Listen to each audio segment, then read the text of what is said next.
సరే sir Harish Rao sir ఇలా number ఇచ్చేయండు, నేను మాజీ స్పీకర్ ని మాట్లాడుతున్నాను, పాల్గొండ మండలం మాది అని చెప్పి ఢిల్లీలో ఉన్నాను బాబు, మీ పాస్పోర్ట్ డీటెయిల్స్ పెట్టండి అని చెప్పింది సార్. అవును అవును, సురేష్ రెడ్డి సారే ఇప్పుడు ఢిల్లీలో ఉన్నాడు, మన ఇండియన్ ఎంబాసీకి మాట్లాడుతున్నాడు, ఎక్స్టర్నల్ అఫైర్స్ మాట్లాడుతున్నాడు.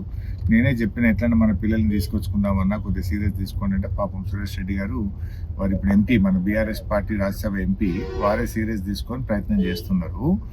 అయితే ఇప్పుడు ఆ పెనాల్టీ ఏదో వేస్తారట జనరల్గా, అది తక్కువ చేసి కొద్దిగా తక్కువ పెనాల్టీ వేసేటట్టు చేస్తే ఏదైనా కట్టి మిమ్మల్ని బయటకు తీసుకొచ్చుకుందామని ప్రయత్నం చేస్తున్నాము.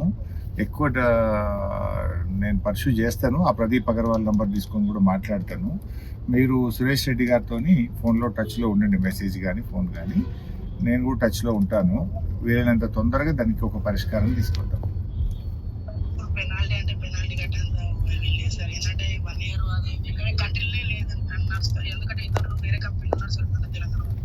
పెనాల్టీ అనేది లేదు సార్, చాలా చెరుపోయారు, దాని ఉద్దేశంతో మేము అంటున్నాం సార్. అదే మాట్లాడుతున్నాం బెట్ట, పెనాల్టీ వేయొద్దనే మాట్లాడదాం. ఒకవేళ ఏదన్నా వేసినా తప్పది అనుకుంటే మేము గట్టినా తీసుకొస్తాం లేరా బాబు, తొందరపడుకు, టెన్షన్ పడుకుంటు. మిమ్మల్ని కూడా బ్రోకర్ మోసం చేసిండు, బట్ అక్కడ దేశం యొక్క పద్ధతులు ఉంటాయి, తెలుసుకోండి మీరు కూడా. మన సురేష్ రెడ్డి గారు కూడా తెలుసుకుంటున్నారు, నేను కూడా తెలుసుకుంటా. తొందరగా ఎంత వివేకంగా తొందరగా మేము తీసుకొస్తాం. సరే సార్, ఖచ్చితంగా సార్. ఒక విషయం సార్, చెప్పండి చెప్పండి సార్.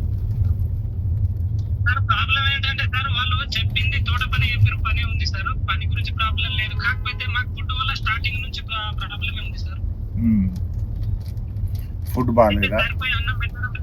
అన్నం పెట్టు సార్, స్టార్టింగ్ 5-6 సంవత్సరాల అబ్బాయి తింటాడు సార్, పగటి అన్నం పెట్టేది, పొద్దుకి పెట్టేది, అదే కొలత. అయితే అన్నం సరిపోక మేము వచ్చిన వారం 10 రోజుల సార్ని కూడా చెప్పినాం, ఎవరు పట్టించుకోలే, పెట్టలేదు. తర్వాత 3 నెలల నాటికి మేమందరం ఒక రోజు పని చేసినాం సార్. ఇటుతోటే సార్ ఇవంతా రెస్పాండ్ వచ్చింది సార్, చాలా థ్యాంక్ యూ సార్. మేము చాలా మీ నుండి ట్వీట్ వచ్చిందంటే మేము ధైర్యపడలేదు సార్. నేను వాళ్ళకు కూడా చెప్పిన అన్న, వాళ్ళ బీజేపీ కేంద్ర మంత్రులు కిషన్ రెడ్డి, సంజయ్ కూడా ట్వీట్ ట్యాగ్ చేసిన, ఎక్స్టర్నల్ అఫైర్స్ కు ట్యాగ్ చేసిన, మన స్టేట్ గవర్నమెంట్ కు ట్యాగ్ చేసిన, ప్రయత్నం చేస్తున్నా, అన్ని రకాలుగా ప్రయత్నం చేస్తున్నా బాబు. మీ భరోసాతోటి సార్ ఇంత ధైర్యంగా ఉన్నా సార్, చాలా ధన్యవాదాలు సార్. తప్పకుండా బాబు, కాపాడుకుంటాం బెట, తొందరగా మిమ్మల్ని తీసుకొస్తాం. Thank you.